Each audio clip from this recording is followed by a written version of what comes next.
Hélène Bernicot, Anne Le Goff sont avec moi sur ce plateau. Je vais les retrouver dans un instant et on va partir avec elle à la découverte donc, de Transition 2024, son contenu, ses objectifs, mais aussi son sens et également sa genèse. En quoi il vous ressemble, ce qu'il donne à entrevoir aussi des 3 années à venir et des ambitions donc d'Arkea.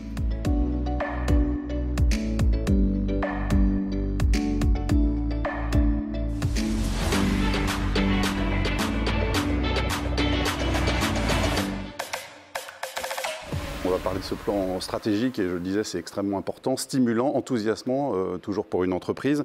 C'est quoi les convictions finalement? Quelles sont-elles véritablement? En tout cas, on partage quelques convictions qui ressortent, je pense, de manière assez forte finalement dans ce qu'on va exécuter. La première, finalement, c'est que nous croyons fondamentalement à une société équilibrée, au sein de laquelle la valeur serait mieux partagée. Ça, c'est vraiment un point important. C'est un point important pour un groupe comme le nôtre, pour lequel la coopération, les solidarités sont au cœur. Et finalement, plutôt qu'un toujours plus, on cherche finalement au travers de ce projet à la recherche d'un mieux vivre ensemble. En tout cas, c'est la conviction qu'on veut porter. Autrement dit, pour un acteur bancaire comme le nôtre, on a une conviction, là aussi, qui n'est pas nouvelle dans l'histoire du groupe, c'est que la seule quête du profit financier à court terme n'a pas de sens. Finalement, du coup, on en arrive à cette conviction profonde que la finance, c'est un moyen de financer les transitions. Mais vous, comment vous imaginez votre rôle? Vous dites financer les transitions, mais ça veut dire quoi précisément en fait? Au-delà, c'est de la performance extra-financière, c'est ça en fait finalement? Alors en tout cas, c'est de la performance globale. Globale. Et là aussi, conviction très forte, c'est que nous avons, les banques en général d'ailleurs ont un rôle à jouer. J'ai la conviction intime, j'ai envie de dire, la conviction intime que nous, Arkea, nous avons un rôle à jouer dans ce contexte parce que finalement notre modèle coopératif qui met l'humain au cœur, qui s'intéresse à ces parties prenantes, qui a ce lien avec ce territoire, qui veut améliorer finalement les équilibres, c'est vraiment dans nos gènes. Et cette logique de performance globale, elle nous va bien, elle est vraiment très, très cohérente. Et donc cette démarche, en fait, on la veut la plus inclusive, évidemment pour nous-mêmes, mais on veut aussi y inclure, toujours dans cet même état d'esprit de coopération, de collaboration, l'ensemble de nos parties prenantes pour accompagner. Ce que vous nous dites, c'est que les destins de vos clients et le vôtre sont liés? C'est tout à fait ça. Ouais. C'est exactement cette logique-là de ne pas stigmatiser, de ne pas exclure, mais bien d'être effectivement dans une logique de du faire ensemble, collaboration, coopération pour améliorer en tout cas pour adresser ces transitions et effectivement aligner nos destins avec nos clients, quoi de plus motivant. Je pense que l'enjeu collectif, la responsabilité collective que nous avons aujourd'hui, j'allais dire en tant qu'acteur économique, c'est aussi vraiment un intérêt pour les entreprises. Et c'est là parce qu'on est absolument convaincu que les entreprises qui seront performantes dans la durée, c'est bien celles qui auront inclus ces enjeux environnementaux, sociétaux dans leur stratégie. C'est ce que l'on veut faire, on veut prendre notre part, prendre notre responsabilité.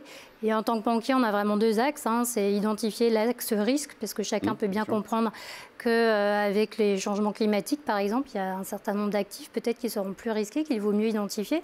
Et puis le deuxième axe qui est plus positif, c'est l'axe opportunité.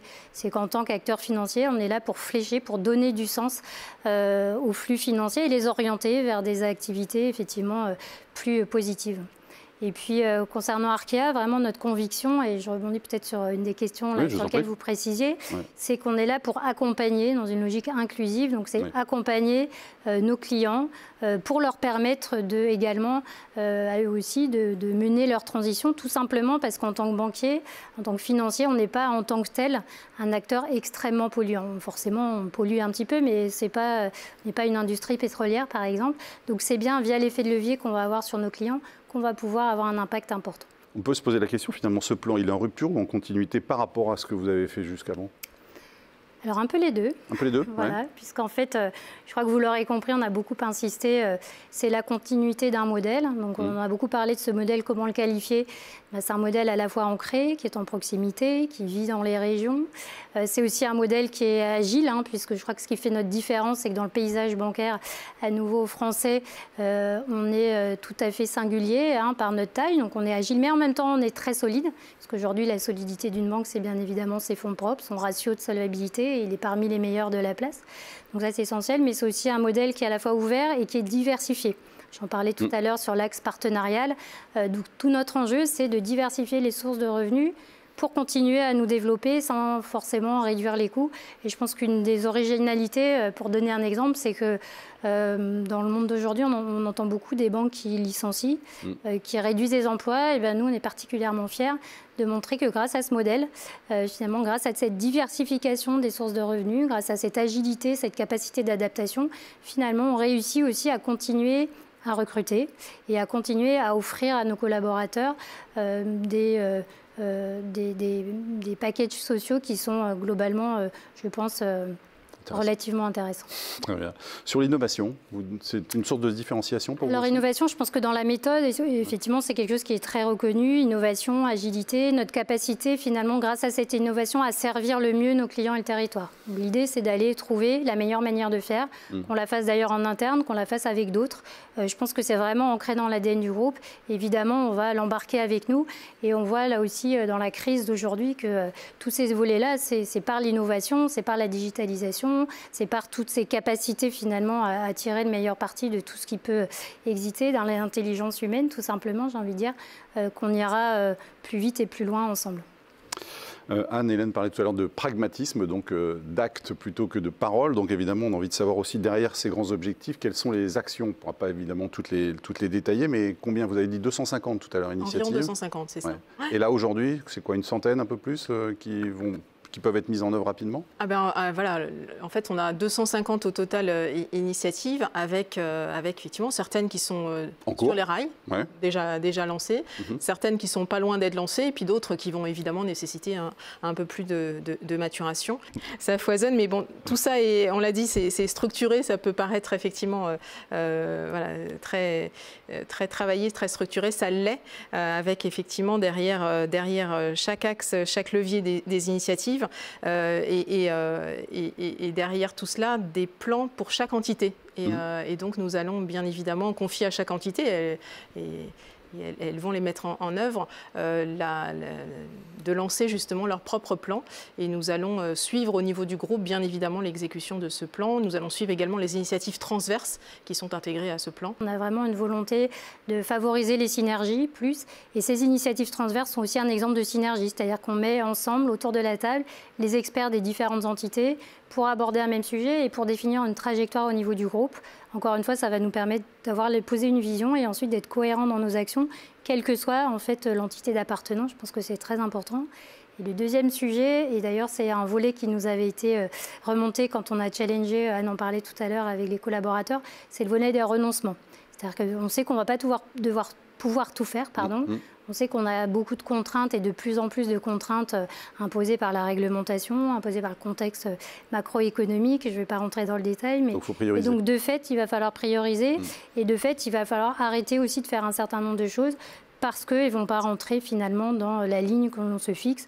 Et c'est par exemple, je vais prendre cet exemple-là qui est c'est facile, c'est par exemple le groupe s'est fixé une stratégie climat, une trajectoire charbon et vise à sortir intégralement du charbon à horizon 2030. Donc c'est dire, il va falloir faire différemment. En tout cas, il faut accepter des renoncements, tout simplement, encore une fois, pour être cohérent et sincère. Pour terminer nos échanges, je vous propose peut-être de nous donner chacune 3 mots qui résument finalement l'état d'esprit de Transition 2024. On commence avec vous, Anne, si vous voulez bien. Alors 3 mots, le premier, je dirais conviction.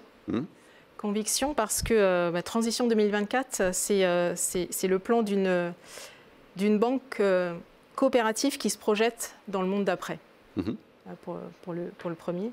Le deuxième, je dirais responsabilité, parce que Transition 2024, c'est le plan d'une banque territoriale qui a vraiment pris conscience justement de l'enjeu et du rôle qu'elle a dans l'économie réelle. Et puis le troisième, justement, c'est performance globale, parce que ce plan, c'est aussi le plan d'une banque moderne qui cherche à créer un impact positif, à créer une valeur qui ne soit pas que financière. Merci Anne. Hélène. Alors moi, je commencerai par ambition, puisque je crois que ce plan, il est ambitieux. Comme Anne le disait, on intègre une exigence supplémentaire qui sont de tenir compte de ces enjeux environnementaux, sociétaux et de gouvernance dans l'ensemble de nos activités. Donc c'est un plan ambitieux, mais je crois qu'on l'a toujours fait, donc c'est aussi en ce sens-là qu'il nous ressemble. Le deuxième, c'est sincérité. Voilà, qui fait un peu écho avec la notion de conviction. Sincérité parce qu'on croit en ce qu'on fait, parce qu'on va faire ce que l'on dit et parce que je crois que c'est ça qu'attendent de nous nos clients sociétaires. Et puis le dernier, c'est autour du collectif, de l'humain. Voilà, cette banque est avant tout une banque humaine, c'est avant tout un collectif. Je dis souvent plus une banque, on est une entreprise et plus qu'une entreprise, on est une entreprise ouverte sur ses parties prenantes. Et donc la place de l'humain est essentielle et la place de l'intelligence collective va être absolument fondamentale et c'est elle qui va nous permettre encore une fois de relever au mieux l'ensemble des défis qui s'adressent à nous.